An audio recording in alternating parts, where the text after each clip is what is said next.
Aquí tenemos el documento, vamos a escucharlo. La audición, onda corta. ¿El investigador era, Santiago? Era Milton Cooper. Y este corte es del 26 de junio de 2001. Se acababa, vamos a ponerlo en antecedentes, se acababa de emitir en CNN una entrevista que fue muy conocida con Osama Bin Laden. Y Milton Cooper hablaba de eso y de las consecuencias que podía tener. Vamos a escucharlo. Supuestamente un reportero de la CNN encontró a Osama Bin Laden. Cogió un equipo y a una cámara de televisión, se introdujo en el escondite de Bin Laden, lo entrevistó a él y a su mano derecha, y al salir le dijo a todo el mundo: en 3 semanas Osama Bin Laden va a atacar a Estados Unidos e Israel. ¿No les parece extraño, amigos? Os aviso, estad preparados para un ataque a gran escala, pero detrás no estará Osama Bin Laden, lo habéis escuchado, sino el nuevo orden mundial. Con la traducción podemos entender que ese anuncio es realmente sorprendente, Santiago. Después, el tiroteo y la muerte de este individuo. Pues ese mismo año, el 5 de noviembre, apenas unos meses después. Corte, rápidamente como siempre, gracias a nuestros compañeros en las redes, Guillermo León y en este caso, Diego Marañón.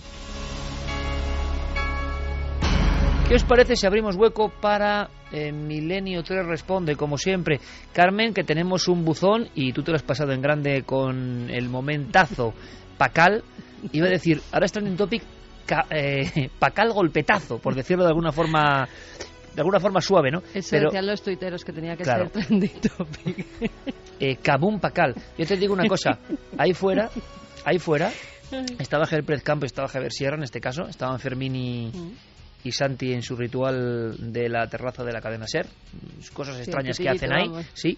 Y yo le decía a Javier Pérez Campos, como el que aconseja, ¿no?, al más joven, digo, esto ha contado Javier Sierra de su viaje al astronauta de Palenque, y cómo lo ha contado, para mí es una lección de radio, de humildad y de saber contar. Por supuesto, también es importante la música, los cortes elegidos, pero solo, y hay muchos ejemplos, y en nuestro mundillo muchos, solo los que no son humildes, solo los auténticos, los que no saben, son los ególatras, los que están a lanzarse flores sobre sus propios trabajos, a demostrar todo lo que saben en cada frase, a que son más sabios que nadie, con esa engolez. Todo lo contrario es lo que ha hecho nuestro amigo Javier Sierra, que para nuestro incluso divertimento, para demostrar lo humanos que somos, para contarnos de verdad todo lo que pasa en una investigación, no tiene ningún problema en reírse con nosotros a mandíbula batiente de un momento como tantos. Eso solo lo hacen, amigos, los más grandes. Ejemplo contrario lo tenéis a todas horas, prácticamente en todas partes. O sea que vamos con Milenio Te Responde, compañeros. Hay una, decíamos, vía de contacto fundamental, que es el correo electrónico. Tenemos que potenciarlo para que lleguen muchos más. Hay una muy buena jornada esta semana para ponernos a prueba. Dirección. Sí, además hay que recordar que son preguntas sobre casos que hemos tratado o que no hemos tratado, que interesan a la gente, pero no preguntas a nosotros mismos, o sea, sobre casos y sobre temas, que nos llegan muchas preguntas para que nosotros contestemos sobre investigaciones personales o sobre nuestra vida personal. Es para temas o que no conozcamos o que ya hemos tratado y que tengan sus dudas en que han quedado. Milenio3 con número @ cadenaser.com. Que pregunten lo que quieran y luego ya haremos la criba, Javi Pérez Campos. Los palos, por tanto, aquí al maestro armero, Javier Pérez Campos. Así que yo ahí me lavo las manos, ¿no? Como Pilatos. Luego dirán que soy un censurador. Censurador y conspiranoico a la vez. Pero sí, tenéis esa vía abierta, milenio3 con número @ cadenaser.com, para escuchar vuestra voz, que nos gusta mucho, con aquella cosa que os intriga, ¿no? Especialmente. Comenzamos, chicos. Vamos allá con Asier, creo. Hola, buenas noches, milenarios. Soy Asier de Baracaldo y me gustaría saber qué sabéis sobre la posibilidad de la Tierra hueca y de la vida intraterrestre allí. Nada, muchas gracias y un saludo a todos. Vida intraterrestre y tierra hueca es otro de los mitos o verdades, bueno, mito me imagino, digo yo, que sobreviven. Voy a contar una cosa porque Javier Sierra estaba conmigo hace 15 años en Córdoba, Argentina. Esto es también para reírnos de nosotros mismos un poco, ¿vale? ¿De acuerdo? Ahora me contestáis, sobre todo vosotros que sabéis más de esto, ¿qué opináis? Porque mucha gente lo pregunta, Tierra Hueca, y fue un congreso delirante, un congreso en Capilla del Monte. Ahí estaba Javier Sierra, y estaba yo, y estaba Enrique de Vicente, y otros buenos amigos, y era... ¿Por eso Héctor era delirante Antonio... o cómo? No, también. Estaba allí en ese frío hostal de Capilla del Monte. ¿Tú te acuerdas, Javier? Me acuerdo perfectamente. Hace 15 años, parece mentira. Había una huella de un ovni, había casos recientes, estábamos todos emocionados, un viaje con 1.000.000 de anécdotas.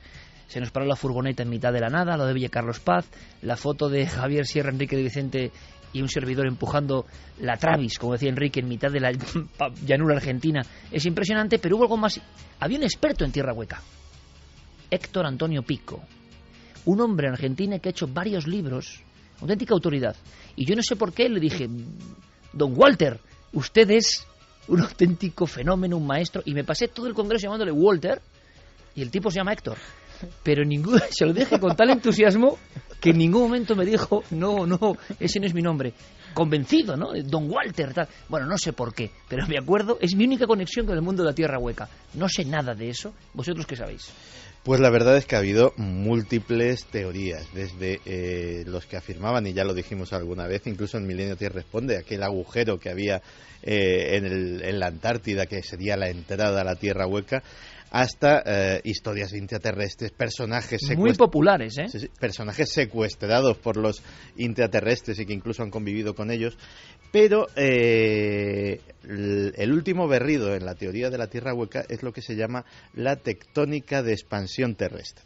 ¿Y qué es la tectónica? O sea, que es lo mismo, pero con palabras científicas, ¿no? No, es una teoría que incluso entre geólogos serios, o sea, entre geólogos de verdad, tiene cierto predicamento como un paradigma, digámoslo así, muy heterodoxo, pero que es digno de estudio.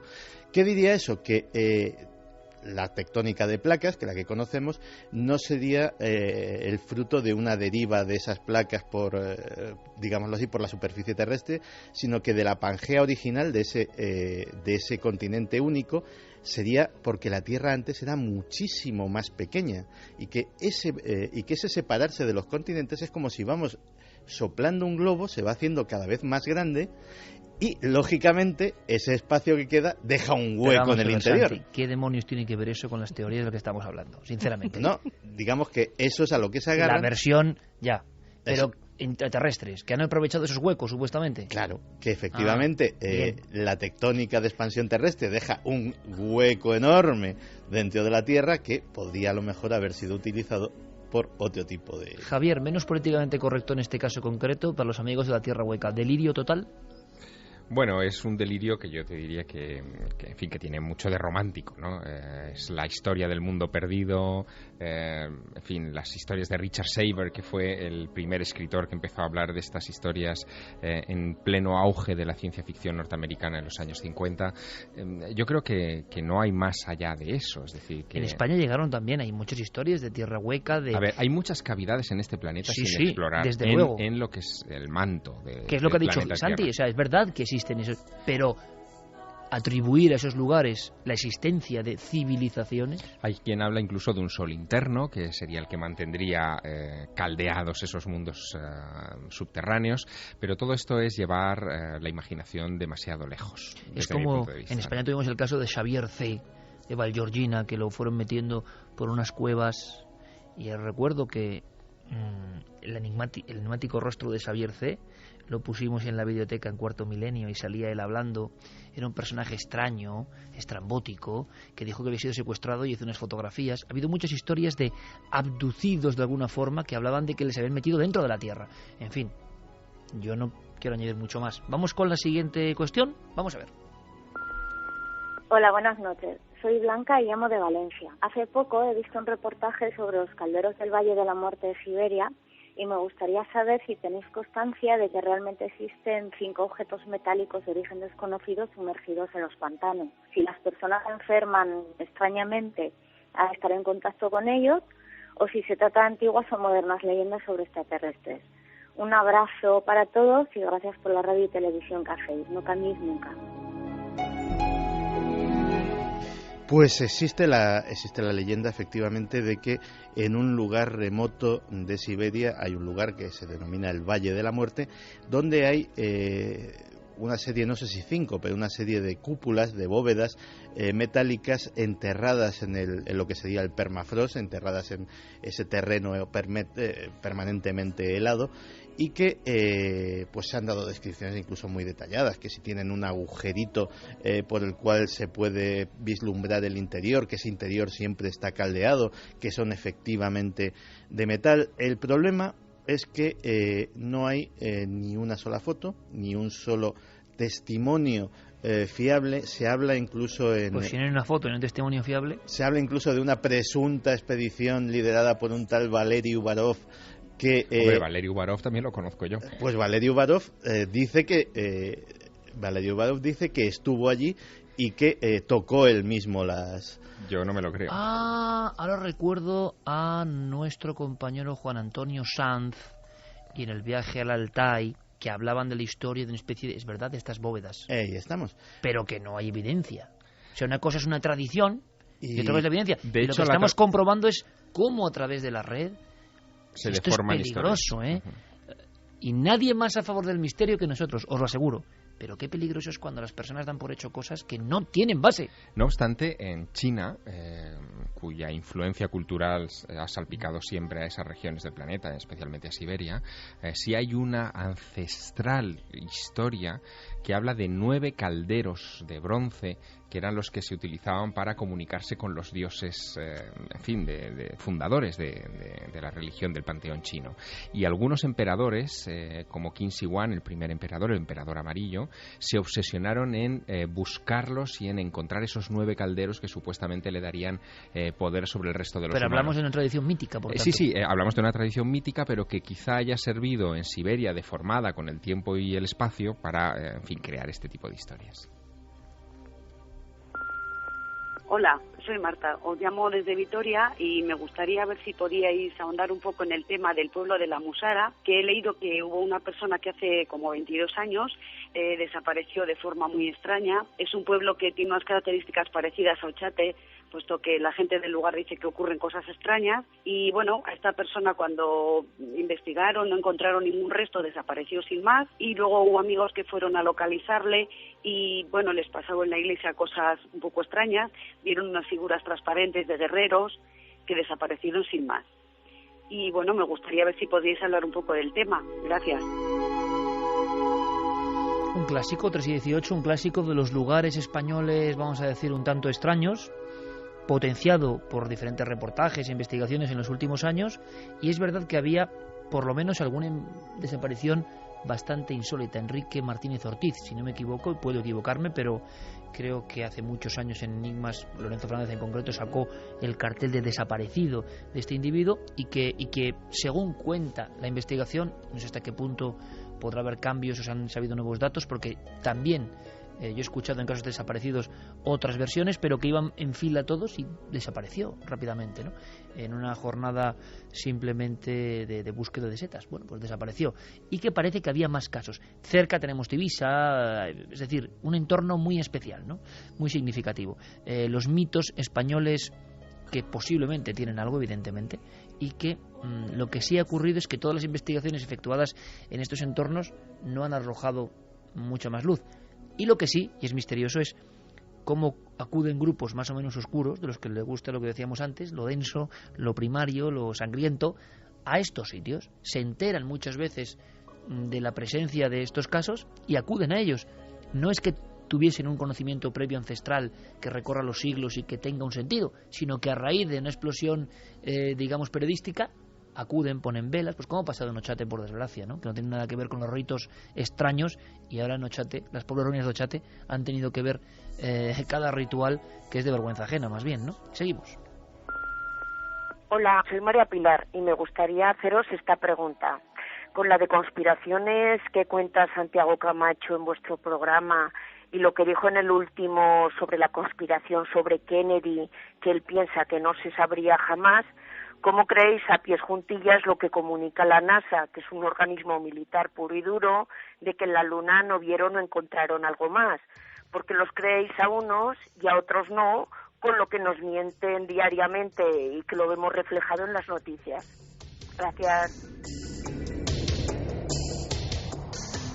Pues creo que es una buena pregunta, ¿no? La traslado aquí a los citados. Yo personalmente no me creo nada de nadie, o sea, por sistema. Es decir, partimos de la base de que no es cierto. Es decir, yo personalmente no me creo ni a los que dicen que han visto cosas allí, ni a los que no. Sobre todo porque no tengo elementos de juicio para creer tal cosa. Es decir, puedo tener mis creencias personales, pero desde luego para sostenerlo aquí no. Otra cosa es otro tipo de conspiraciones, otro tipo de historias donde sí, digámoslo así, manejo información documental o tengo más o menos certezas a través del simple sentido común, pero este en concreto no es el caso. La luna está demasiado lejos, ¿no? Carmen, es curioso porque mira que hablábamos de la luna la semana pasada y parece que hay elementos que no mueren nunca, que siguen vivísimos. Yo creo que además esta pregunta va relacionada con eso, que nosotros, tú lo dudabas, pero nosotros decíamos que era imposible que hubiera ruinas en la Luna. Además, después de la entrevista que hicimos al astronauta, que él mismo ni conocía esas supuestas ruinas, pues es que nos queda aún más claro. Y la gente decía, bueno, ¿y no será una conspiración precisamente para que no se sepa de verdad que hay ruinas en la Luna? Y él dice que no las han visto y en realidad sí que las hay. Bueno, pues es que nosotros, partiendo de la base que ha dicho Santi, no nos creemos nada de nadie. Creemos que todos ocultan información y que sueltan la información que interesa a ellos. A mí es un tema que, en fin, que siempre me incita a una larga conversación, porque hay ciertas cosas que se pueden comprobar. Es decir, la llegada del hombre a la Luna, que también se podría poner en entredicho, es algo que con posteriores imágenes de la Luna se puede comprobar que los aparatos de la NASA se han quedado allí. Es decir, hemos dejado chatarra espacial en la Luna. Sí, pero tú fíjate, te voy a poner el ejemplo, Yo también lo creo, Evidentemente hay cosas evidentes, valga la redundancia, pero hace poco Sergio Fernández de Pinedo, nuestro jefe de imagen en Cuarto Milenio, venía, le va a sentar fatal que lo cuente, pero estábamos con el 11S, y es verdad que en esa sección, que yo espero que hagamos muchas más cosas, de Santi y de Carmen, de claves, que mañana hay otro episodio, lo hubo en el 11S, lo hay mañana, no os lo perdáis, de verdad, de JFK. ¿Qué es claves? Claves es, yo creo saber algo de un tema, y resulta que me cuentan cosas que yo no sabía. En el 11S tú puedes pensar lo que quieras, pero cuando ves las 10 claves que sueltan Santi y Carmen, te quedas por lo menos con dudas. Mañana con JFK, Juan Berrueta, uno de nuestros editores de Cuarto Milenio, decía, yo pensaba que Kennedy estaba más que resuelto. Claro, veo estos 10 datos y me quedo como asombrado. Pues da la sensación de que siempre hay esa posibilidad, ¿no? De que siempre eso está ahí. Por tanto, lo malo de la conspiración es que siempre puede haber la teoría conspiranoica que va más allá. Siempre se puede dudar y decir que esos objetos de la NASA te va a salir alguien que los ha, puesto con Photoshop o con lo que sea. El ejemplo, Sergio viene, está analizando las claves del 11S y dice que ha visto un documental donde cuentan que no hubo ni avión. Es decir, que está todo hecho de tal forma que lo que es un misil. Ahora, por cierto, que esto pasa a veces, dirán, Iker Jiménez ha dicho que no lo estoy diciendo yo. Oigan bien, por favor, oíd bien. Un documental dice, y mi jefe de imagen estaba asombrado porque dice, y él sabe mucho de imagen, muchos años trabajando en eso. Hombre, pues si lo miras así, que los encuadres, pues, o sea, de todo, la mente exponencial conspiranoica puede dudar hasta de la máxima evidencia. Es que ahí está la clave, es decir, el establecer la barrera. Y la pena es que no acabas nunca, claro, entonces. La barrera entre el escepticismo sano y el pensamiento ya sentido práctico, lógico. Entre la conspiración y la conspiranoia. Yo creo que ese es justo el medio que tenemos nosotros que mantener y que es nuestra responsabilidad mantener, ¿no? Pero la barrera está puesta hace mucho tiempo. El problema es que hay muchísima gente que se la salta a la torera con una alegría que espanta, y esa barrera se llama pruebas e indicios. Es decir, si evidentemente tienes una prueba o un indicio que no encaja en la teoría oficial, evidentemente tienes un hilo del que tirar. Lo que no puedes hacer, y eso se hace muchísimo ahora mismo en Internet, por ejemplo, es decir, pues mira, como no me creo la historia, me invento otra historia alternativa, la decoro con mis propias historias alternativas y no aporto absolutamente nada para demostrarla. Eso sí es entrar en la conspiranoia pura y dura. Hay que dudar de los poderes oficiales, de lo que nos ofrecen, y aquí estamos haciéndolo constantemente, pero hasta qué punto esos poderes oficiales le puede gustar que lo que afloren sean teorías delirantes. Pues claro, es que entonces nadie cree a los que dudan, ¿no?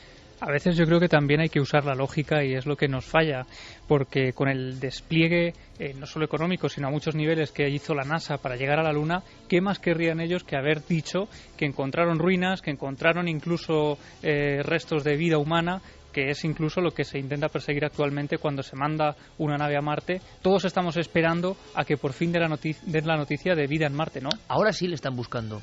Vida sería un elemento que daría dinero a la NASA, un anuncio de ese tipo. En el año 69 no lo tengo yo tan claro en aquel panorama. Pero bueno, continuamos, que nos enfrascamos en mil y una tertulias. Hola, me llamo Rafa y llamo desde Móstoles. Y me pregunta la siguiente. Me gustaría saber si alguno de vosotros se acuerda de una sección que había en la revista 10 Minutos que se llamaba España Insólita. Es una sección, pues, por lo menos de hace 25 años, que era cuando yo la leía. Y más en concreto me gustaría saber, ¿os acordáis? O si sabéis algo sobre un caso que leí allí, al que llamaban el Duende de Madrid, que hablaban de un pequeño ser luminoso que se aparecía en las carreteras y que iba con un señor de rojo alrededor suyo. Esa era mi pregunta y nada, un saludo a todos y muchas gracias. 3 y 26 minutos, España Insólita, 10 minutos, ni más ni menos. Antonio José Ales, yo creo que no hay duda, ¿no? Mítica sección. 10 minutos, que por cierto, que es una revista así del corazón y demás, pero que siempre ha sido una avanzada. Javi lo sabe bien, porque ha sido durante mucho tiempo, y lo sigue siendo nuestro hombre de hemeroteca. ¿Por qué? Porque ya Fernando Sesma y las secciones sobre ovnis y comunicaciones incluso con el planeta Humo, ahora sabremos algo más de Humo, por cierto, y cosas así, venían ya en los 50 en 10 minutos, no sé por qué, 10 minutos tenía como esa conexión con lo extraño. 10 minutos de esa época, gente, tenía una editora que era Editorial Espejo, que publicó los libros de Fernando Sesma. Gráficas Espejo, con portadas terroríficas como Humo, otro planeta habitado, con imágenes que no tienen nada que ver. Por ejemplo, el nacimiento de un ser verde con un solo ojo en la cabeza, monstruoso, en México. Pero eso, para ilustrar Humo, otro planeta habitado, no tiene nada que ver. O Sensacional, no se habla de los extraterrestres. Ese tipo de cosas, ¿no? La lógica del hombre del espacio. En los años 70 y 80, Antonio José Ales, que estaba en este micrófono, tomó las riendas y contaba un montón de cosas. Ahora, a mí me han pillado, ¿eh? Yo de este Duende de Madrid no sé nada. Habrá que hacer investigación de hemeroteca. Javi? Yo no sé nada tampoco de este caso en concreto, pero me he apuntado los datos para hacer una buena búsqueda. En cuanto tenga un poco de tiempo, me voy a la Biblioteca Nacional, me encierro una tarde y sacamos la sección entera. Sí, sí. España Insólita. Nos acordamos, la llegamos a leer en ocasiones, Antonio José Ales, que murió hace unos años y que aquí siempre recordamos como uno de los pioneros en la divulgación del misterio. Ahora vamos a conocer a otro divulgador del misterio de lo que se llamó Tercera Generación, ni más ni menos, un grupo de jóvenes que irrumpen al final de los 80 y que dan un giro, es verdad, es interesante.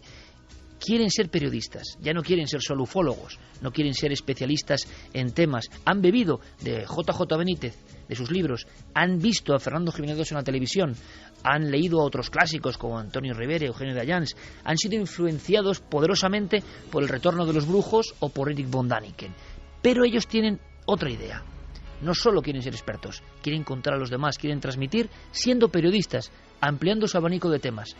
Empiezan a publicar en las revistas, empiezan a ser importantes en los congresos. Algunos le llaman incluso el chico fantástico. ¿Quién era ese chico fantástico?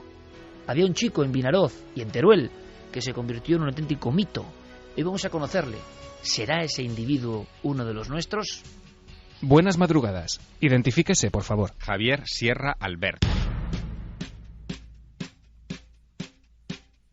Hola, soy Javier Sierra. Os quiero dar una sorpresa. There are a lot of daily life information in his notebooks, very fascinating. ¿Quién nos abrirá el arca secreta?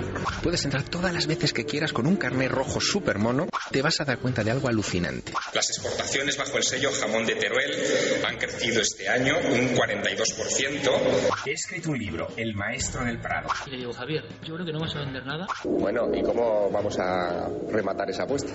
¿Eligió usted al misterio o el misterio le eligió a usted? El misterio y yo somos hermanos desde el principio de mis tiempos. ¿En qué ocasión lo ha sentido más cerca? 24 de julio de 1987, en la cima de la montaña de Montserrat, con Luis José Grifol y Manuel Carballal. Aquella noche una luz muy brillante nos sobrevoló, estuvo muy poco tiempo encima de nuestras cabezas, pero me hizo comprender con 16 años que no estaba solo. ¿Cuál es su enigma predilecto? Todo lo que tenga que ver con la vida. Vida antes de la vida, vida después de la vida y lo que ocurre en la existencia, claro. Indíqueme un lugar mágico al que siempre querría volver. Seguramente la cámara del rey de la Gran Pirámide en Giza.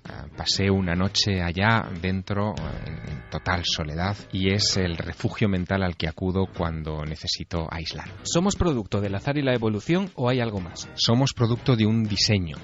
Este universo es demasiado inteligente para que consideremos que todo es azar o todo es fruto de estúpidas casualidades. ¿Qué hay más allá de la muerte? Vida. ¿Teme la llegada de ese momento? La temo porque soy humano, pero también porque soy humano siento curiosidad. ¿Supersticioso? No. ¿Cómo se llamó su primer programa de radio? Mi primer programa de radio se llamó Peques Super Pop, pero el primer programa de radio que diseñé yo desde el principio hasta el final se llamó La Otra Ciencia y lo hice con un gran profesional de la radio que se llamó Agustín Prades. ¿Es cierto que de niño salía a la carretera a ver si pasaba cierto coche por Teruel? Es verdad, había leído en los libros de JJ Benítez que Juanjo circulaba con un R18 que se parecía mucho al que tenía mi padre en aquel entonces y yo salía a la carretera nacional que une Teruel con Sagunto y con Valencia para, en fin, tratar de identificarlo, pero jamás vi a Juanjo. ¿Qué era el boletín SEO? Fue un mecanismo perfecto.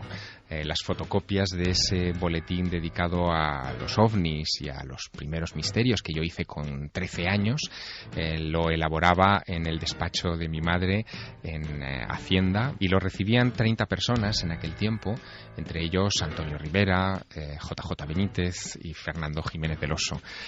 Claro, yo tenía 14 años, supongo que la recepción de aquellos boletines a ellos les debía causar cierta gracia. Me cuentan que en su casa de Málaga en 2006 hubo una reunión de investigadores para renovar sus votos ante el misterio. Explíqueme eso. Pues fue una reunión impactante. Yo acababa de elaborar el manuscrito de La Ruta Prohibida y me planteaba qué hacer con la fuerza que tenía en ese momento como investigador y como narrador.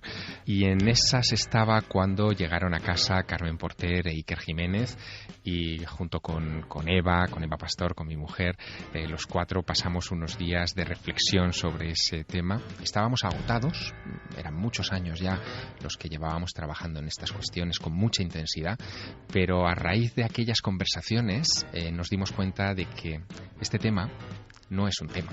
Este tema es la esencia misma de la vida. ¿Quién tiene mejor memoria para lo mistérico? ¿Iker Jiménez o usted? Yo creo que los dos tenemos una excelente memoria, pero es una memoria que se complementa. Por eso nuestras conversaciones son tan gratas. Siempre aprendo mucho conversando con Iker Jiménez.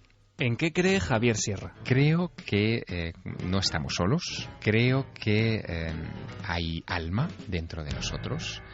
Creo que el futuro de esta especie es glorioso, pero también estoy seguro de que a esa gloria solo se accede con lucha. Y no es una lucha física, sino es una lucha interna.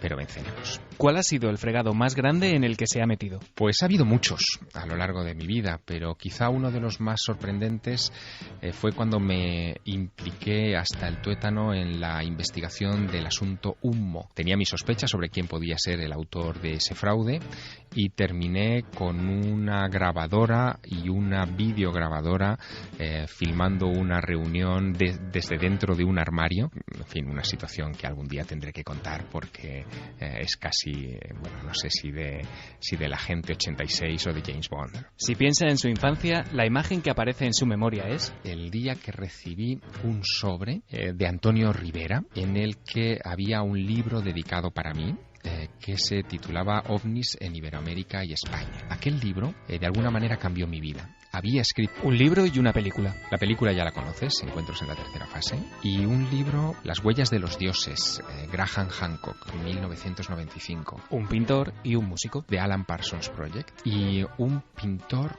Francisco de Goya y Lucientes, paisano mío aragonés, con muchos rincones oscuros en su biografía que algún día exploraré. Acabemos con un vicio confesable. Un vicio confesable es la compra de libros de segunda mano, de libros descatalogados, de libros viejos, que sigue siendo una de mis pasiones.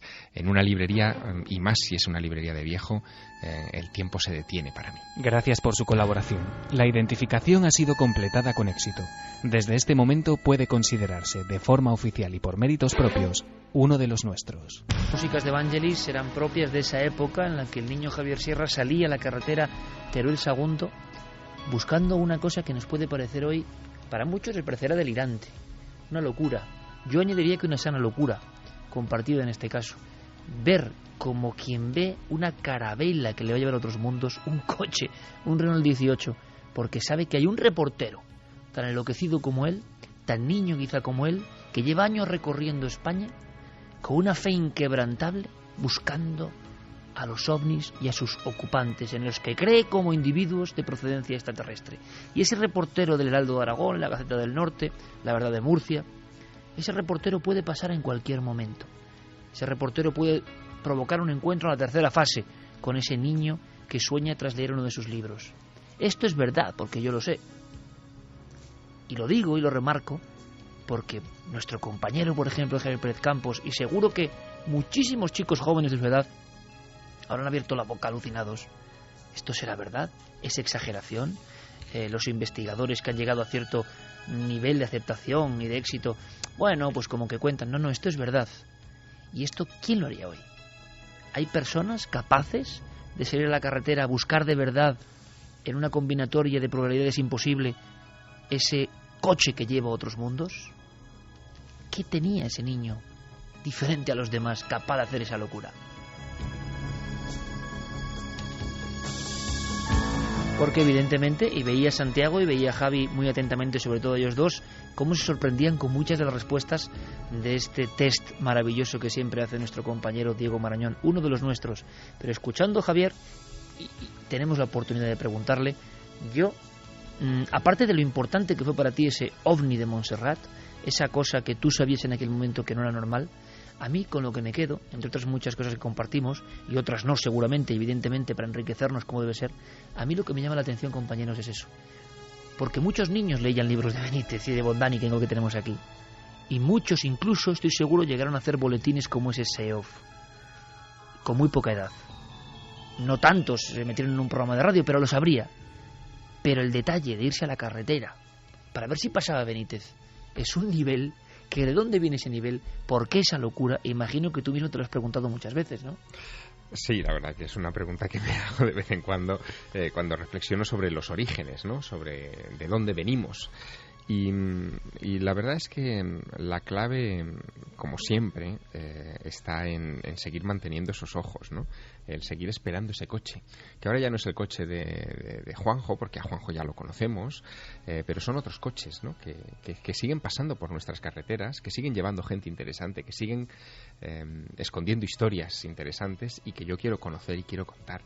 Se llame coches o se llame lo que sea, claro, ¿no? Pero ese niño en aquel momento, que hay que verlo porque yo sé que hay muchos que nos escriben. Yo quiero ser investigador del misterio, yo quiero escribir, yo tengo ese deseo. Me encuentro, yo lo decía hace poco, ¿no?, con los desilusionadores que bombardean mi entorno. O quiero ser un Santi Camacho, o quiero ser un Javier Pérez Campos, porque Javier Pérez Campos resulta que con 20 y pocos años está publicando en Planeta, está siendo en la tele y la radio.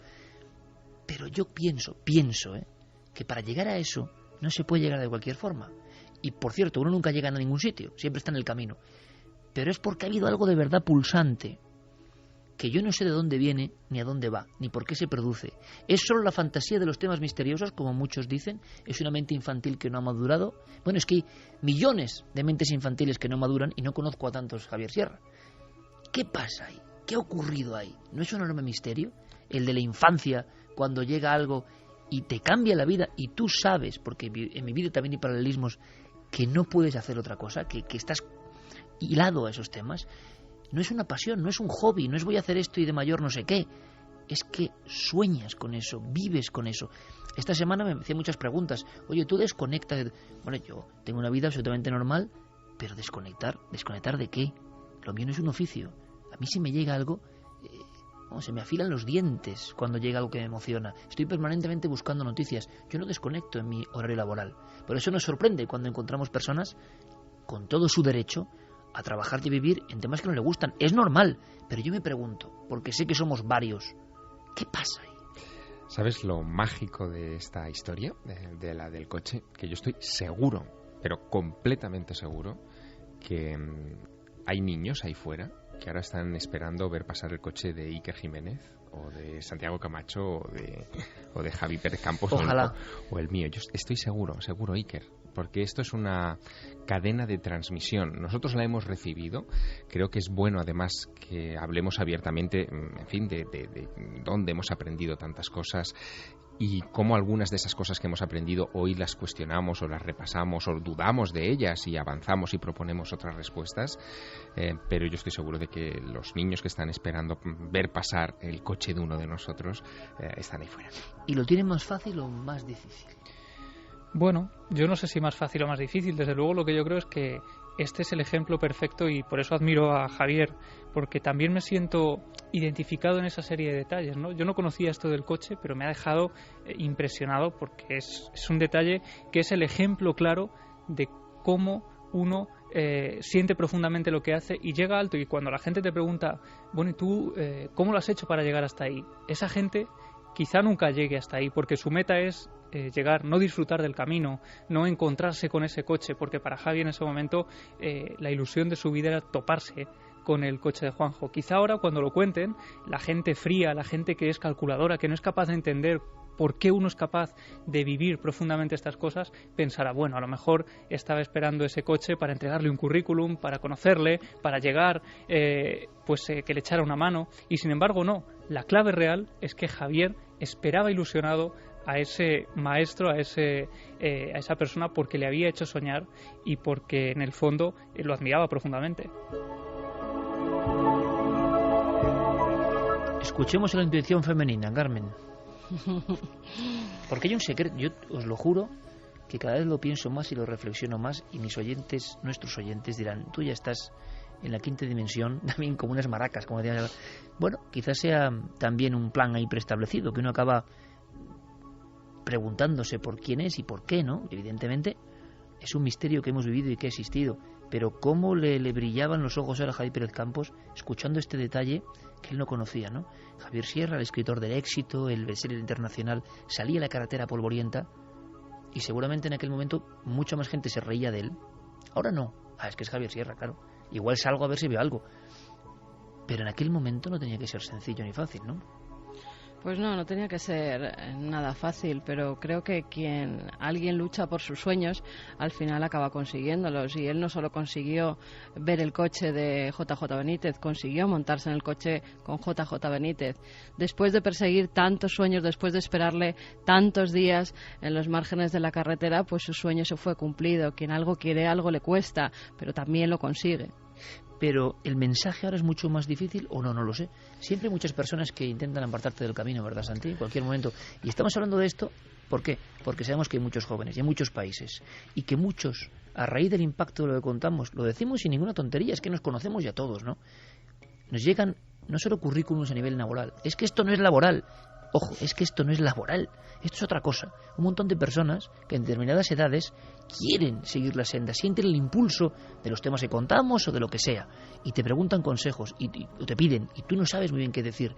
Y a veces esto es, por lo menos, deciros con claridad, porque no se dice mucho, seguid vuestros sueños sin ningún tipo de cortapisa, que os vais a encontrar a muchas personas incluidas en la familia, incluidas en personas con las que sentís afecto, no tiene nada que ver, que os detengan, que intenten ver otra seguridad, que digan que esto es una locura, y es que lo es. Seguramente obren por vuestro bien, pero si sentís que dentro de vosotros pulsa algo que va más allá, hay que seguir esos sueños, aunque parezca lo imposible. Solo es esa forma. Ese mensaje es políticamente incorrecto hoy en día, Santi. Es políticamente incorrecto, pero es posiblemente lo que puede salvar el patrimonio más importante que tenemos todos, que es nuestros sueños. Y lo sabe muy bien mi madre, mamá, hola, no me dice funcionario, ya lo ves. Pero le di un gran disgusto a mi señora madre. Es que estas cosas se saben poco, Santi. Se saben poco de nuestras vidas también, ¿no? Efectivamente. Que hasta en lo más afectivo y cercano hemos tenido nuestras peleas. Se lo contamos muy pocas veces, ¿eh? Por supuesto que sí. Fíjate que yo, hablando de este tema, me siento un poco el verso suelto. Porque yo no he llegado hasta aquí. A mí me han traído. Yo soy de algo, no sé si orgulloso, pero desde luego me siento privilegiado, es de haber podido vivir más de una vida. Puedes estar llevando una vida muy diferente a la que sueñas, amigo, amiga que me estás escuchando ahora mismo. Pero de vez en cuando, en momentos muy puntuales de la vida, de repente se abre una puerta. Se abre una puerta que te ofrece otra cosa, que te va a ofrecer riesgos, te va a ofrecer sufrimientos, pero que al final ves una lucecita con algo que brilla y es tu sueño. Se abre un rato, se abre muy poco tiempo. Ten el valor de cruzarla y no te arrepentirás nunca. Pienso, compañeros, que habría que hacer algo, yo no sé si una sección o algo, me ha venido a la mente ahora mismo. Claro que esto no es misterio o da mucho miedo, ¿no? Esto es otra cosa. Algo para impulsar los sueños de la gente, quizá de los más jóvenes. Yo no sé si somos ejemplos de nada, ¿eh? Porque para muchos somos ejemplos de lo malo. Imagino que en esta sociedad muchos nos verán como ejemplos de tarados, locos, los últimos Quijotes en un mundo de Sanchos, yo qué sé. Menos mal. Pero puede que haya mucha gente dudando, yo lo sé. Mucha gente que hace periodismo, está la cosa muy mal. Llegan a la redacción y lo primero que dice el compañero de turno es que eso está fatal. Está fatal, lo sabemos. Llegas a la facultad, el profesor te dice que esto es una basura, está todo fatal. Es que los reclamos que recibe mucha gente joven son esos. No los otros, no, ánimo, aunque parezca imposible, aunque te llamen loco, pero es lo que tú sientes, lo que pulsa en ti, lo que te gusta, tienes que verte a ti mismo cumpliendo esos sueños. ¿Esto es una locura? En estos tiempos de crisis que comentemos igual cada uno de nosotros historias de ese tipo, igual vividas, no lo sé, pero creo que es interesante, que tenemos una misión ahí también, porque hay muchas personas que quieren, ¿no?, variar su vida y a veces la divulgación, el misterio, la búsqueda es una forma interesante. Yo lo digo porque recibimos todas las semanas cientos de mensajes de personas que quieren unirse, que quieren vivir de otra forma, que, bueno, pues ojalá lo cumplamos. Yo creo que puede ser muy interesante. Ahora irán preguntas seguro para Javier Sierra, pero antes vamos a Puzol. ¿Y por qué nos vamos a Puzol, Javier Pérez Campos? Porque hace unos años por allí se paseó un siniestro personaje, un personaje oscuro que merodeaba por los cementerios y del que hoy, Iker, todavía se acuerdan en las comarcas cercanas. Y luego te contaré por qué. Un caso muy confuso. Días de pánico. El vampiro de Puzol. Lugar: poblaciones de Puzol y Villamarchante, Valencia. Fecha: febrero de 1985. Tipo de fenómeno: vampirismo. 1985 fue un año convulso para la historia de España. El terrorismo, originado por distintas creencias, iba dejando una huella sangrienta en las páginas de nuestro calendario. Se trabaja frenéticamente aquí en lo que fue el restaurante Barbacoa en el kilómetro 14 de la carretera de Barajas, desescombrando. Estaba tomándole nota a una mesa para servirle la comida. Y se oyó una gran explosión. Sí, una gran explosión, y ya cuando salimos encontramos pues todo lo que había sucedido. En marzo se produjo el atentado del restaurante El Descanso, con un saldo de 18 muertos y una autoría incierta. También se produjo entonces el primer atentado con un coche bomba en Madrid, a manos de la banda terrorista ETA. Semanas después, la explosión de 2 petroleros en la bahía de Algeciras provoca la muerte de 30 personas y la desaparición de otras tantas. En estos momentos un policía nacional va a intentar el rescate de algunos de los posibles marineros ocupantes del barco. En medio de ese ambiente de tragedia y tensión política, iba a producirse un suceso alarmante para los habitantes de la Comunidad Valenciana: la aparición de un siniestro personaje que rondaba los cementerios al caer la noche. Los primeros testigos fueron un grupo de niños de Villamarchante que regresaban a su hogar tras salir de catequesis. Mientras recorrían una de las callejuelas de la localidad, vieron cómo de la niebla surgía una siniestra figura vestida completamente de negro. De su cuello colgaba una especie de capa que le daba el aspecto de un gran murciélago a punto de atacar. Escondidos en una esquina, los niños observaron el misterioso comportamiento de aquel sujeto, que parecía vigilar para que nadie se percatara de su presencia. Aterrorizados, los jóvenes echaron a correr hasta llegar a sus casas. Allí, con un evidente estado de nerviosismo, intentaron describir a sus padres lo que acababa de ocurrirles. Según sus palabras, habían visto a Drácula. Esa noche nadie hizo caso a aquella historia que parecía más bien propia de una fantasía infantil, pero en las jornadas sucesivas fueron muchos los vecinos que en los bares y comercios de la ciudad hablaron de la misma visión, la de un hombre pálido y ojeroso, de manos huesudas, que con su capa al viento deambulaba en silencio por las cercanías del cementerio. Días más tarde se produciría un nuevo avistamiento en la localidad de Puzol, a unos 40 kilómetros de allí. Los testigos esta vez fueron dos hermanos, Juan Carlos y Ángel Juste. Jugaban en la calle junto al cementerio tras haber salido de clase. Casi era la hora de la cena y se habían quedado completamente solos.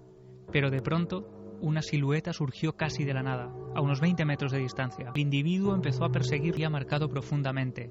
De la comisura de los labios de aquel hombre colgaba un finísimo hilo de color rojizo, como una gota de sangre. Al paso de los meses, el supuesto vampiro se dejó ver por otras poblaciones del campo de Turia, hasta acabar desapareciendo sin dejar rastro. De hecho, 3:53. Nuestros compañeros Javier Pérez Campos y Fermín Agustí, que componen esta creación que llamamos Días de Pánico y que nos conecta con otro momento, con otra historia siempre inconclusa, con un miedo social, rematamos casi con titulares. ¿Qué hemos sabido? Bueno, lo que suele ocurrir con este tipo de historias y que estamos acostumbrados ya a escuchar en esta sección Días de Pánico.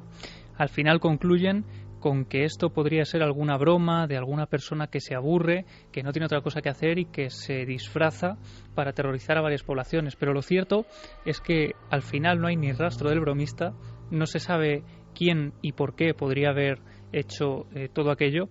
Y lo que es cierto, porque yo he hablado, por ejemplo, con el alcalde en la época en Villamarchante, él recordaba todo aquello, recordaba el pánico social, recordaba cómo cuando caía la noche la gente se encerraba en sus casas y tenía miedo a salir a las calles, y eran momentos muy angustiosos. Al final el personaje dejó de aparecer, y lo que sí sabemos, y está tras la pista de nuevos datos, es que compañeros como el psicólogo Jesús Genaro estuvieron investigando el asunto, tienen posiblemente datos inéditos que nunca salieron a la luz en su archivo y en sus cuadernos de parapsicología cuando investigaba todo aquello precisamente en aquellas fechas, y ojalá muy pronto pues tengamos nuevos datos de esta historia. ¿Es un calco de la historia de Penamoa o de la historia de Vallgorgina que has ido comentando?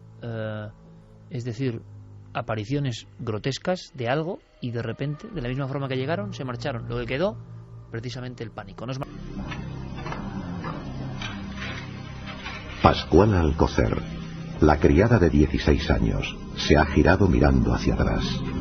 Estaba terminando de fregar los platos y le ha dado la sensación de que alguien le llamaba. Es una noche del recién iniciado invierno y está sola en la cocina de azulejos verdes mientras toda la familia duerme. Serán imaginaciones, piensa, mientras prosigue su labor.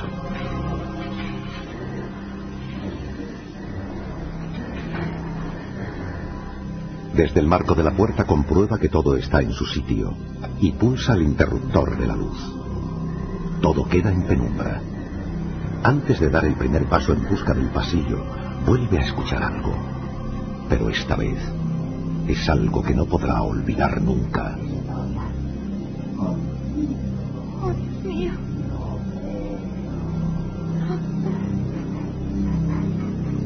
No hay margen de duda. Aquellas palabras con tono siniestro parecen producirse en el mismo centro de la cocina. Pero allí no hay nadie. ¿O sí?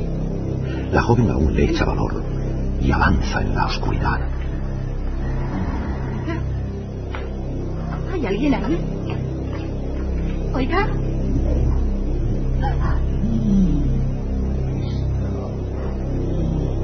¿Hay alguien?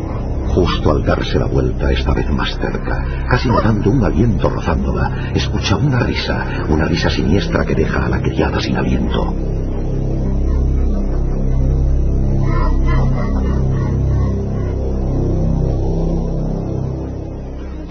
Tranquilícese, mujer. Si yo juraría que no había nadie. Todo esto tiene que tener una explicación. Alguien les quiere gastar una broma pesada. No puedo creerlo. Mire, señor juez, todo esto ya pasa de castaño oscuro. Yo también pensé en imaginaciones, pero le aseguro que aquí, en esta misma cocina, se producen hechos que rompen cualquier lógica. Mi mujer, mis hijos. Yo mismo he escuchado esa horrible voz, que siempre sale de ahí, justo de ahí.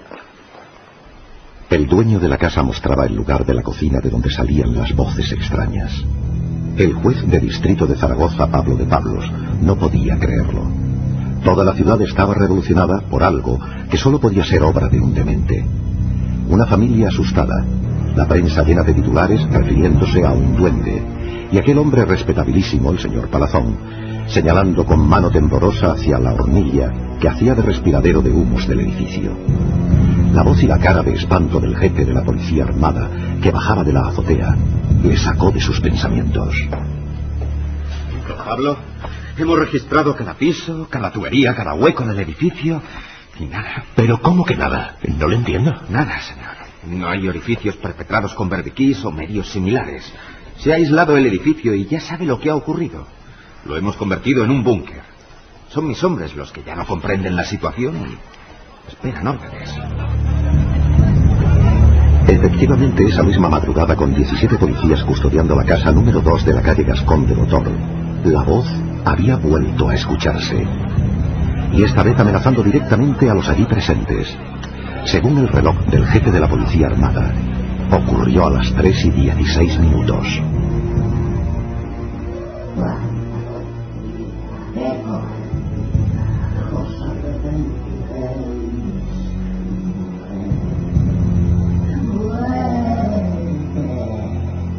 Bien, mi decisión ya está tomada. Comuniquen de inmediato con el gobernador civil. Ordeno desalojar toda la manzana y seguir vigilando noche y día. ¿Entendido?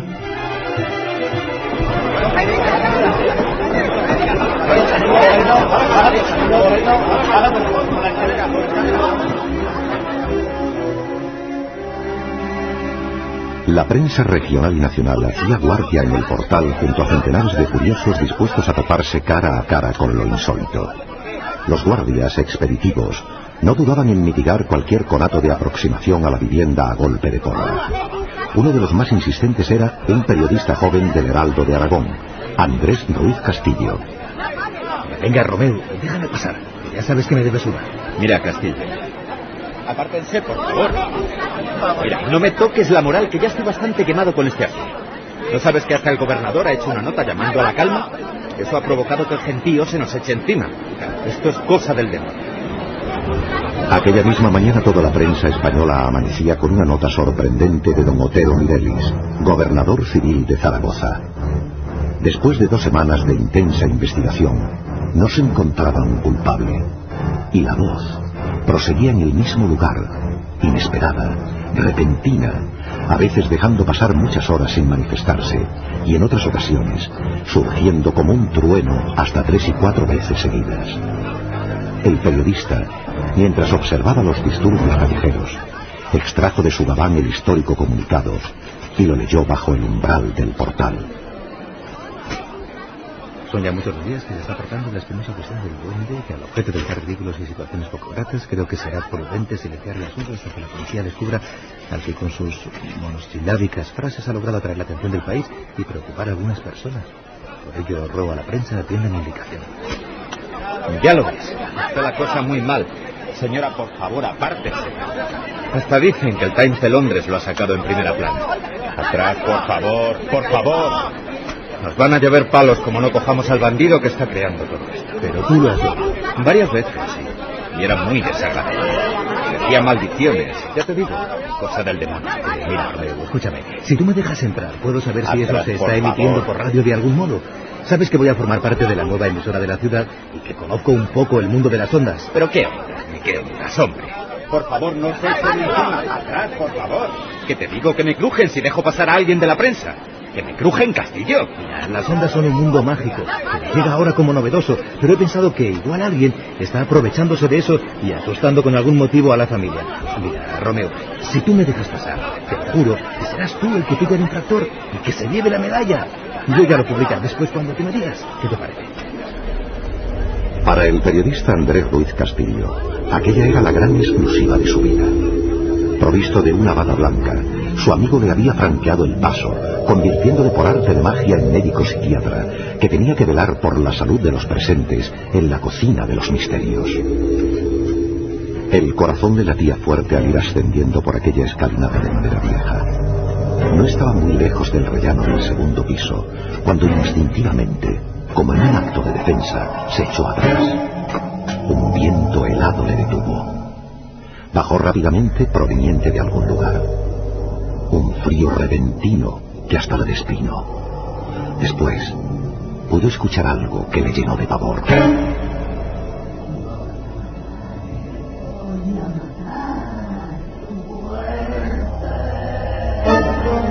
Por un momento tentado estuvo de girar sobre sus pasos y echar a correr. Pero aquella era su oportunidad, y siguió haciendo de tripas corazón. Abrió lentamente la puerta, y entonces vio una escena que jamás podrá olvidar. En la vieja cocina, con las armas reglamentarias empuñadas, 4 policías apuntaban en dirección a la hornilla. De pronto, ante el espanto de todos, la luz se apagó. Y entre las tinieblas surgió con más fuerza que nunca aquel tono tan familiar. Todos vosotros vais a estar muertos, obligados por los habitantes de esta casa.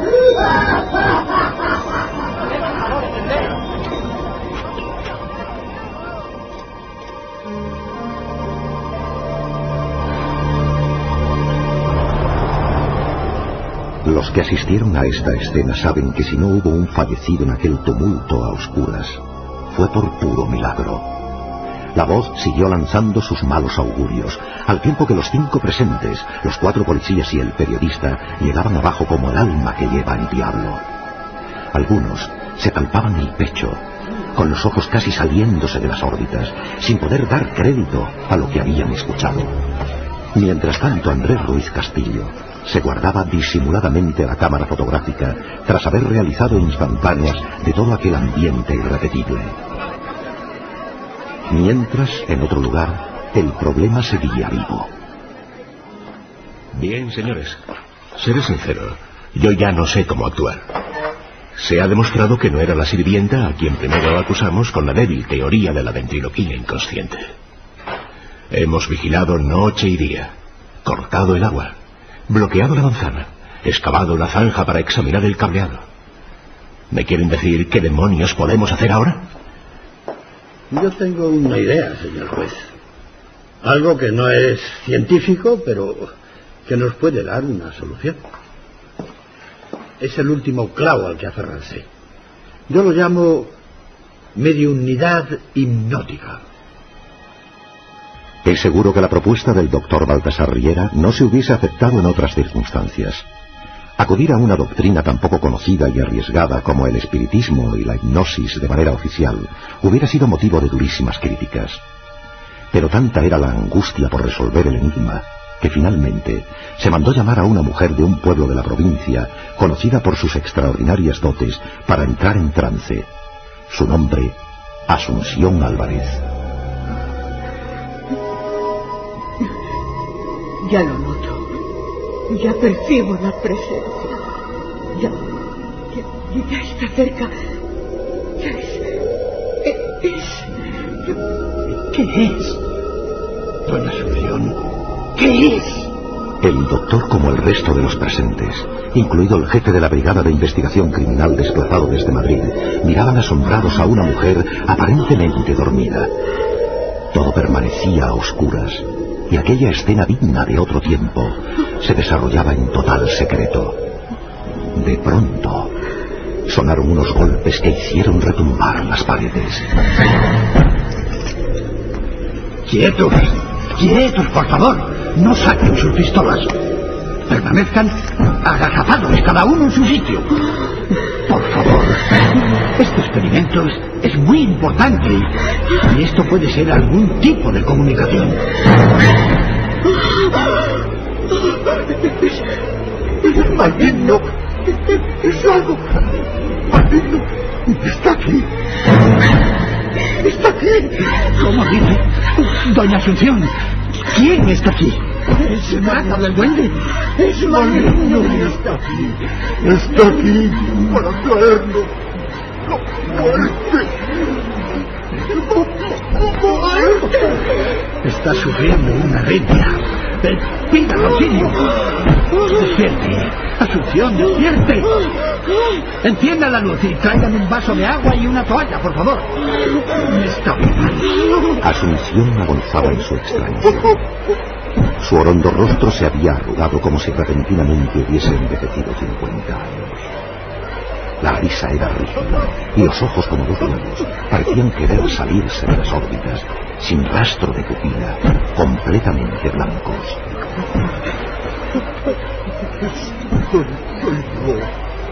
¡Qué tanta policía!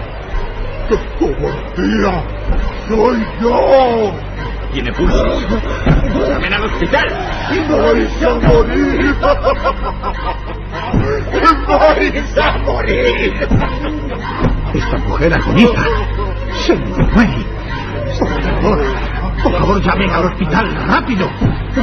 Por el amor de Dios, ayúdenme. ¡Muerte para todos!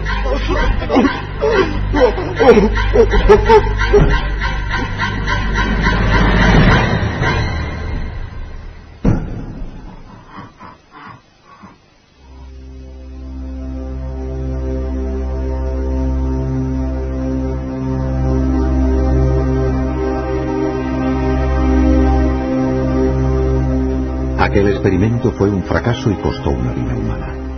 La medium murió delante de los presentes. El incidente permaneció oculto durante 70 años y para casi la totalidad de los implicados nunca existió.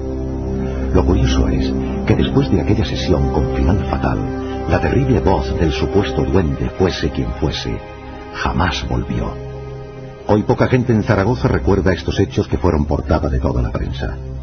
Tras la guerra civil, la mayoría de informes oficiales se quemaron, y finalmente, por el miedo que había tomado la vecindad al céntrico inmueble, la manzana fue derribada una fría mañana de invierno. La única señal de sucesos tan lejanos la encontramos en el bloque de casas que se alza justo en el solar donde antaño habitó el misterio. Aún hoy, si nos acercamos a su entrada, podemos leer en letras doradas: Edificio Duende.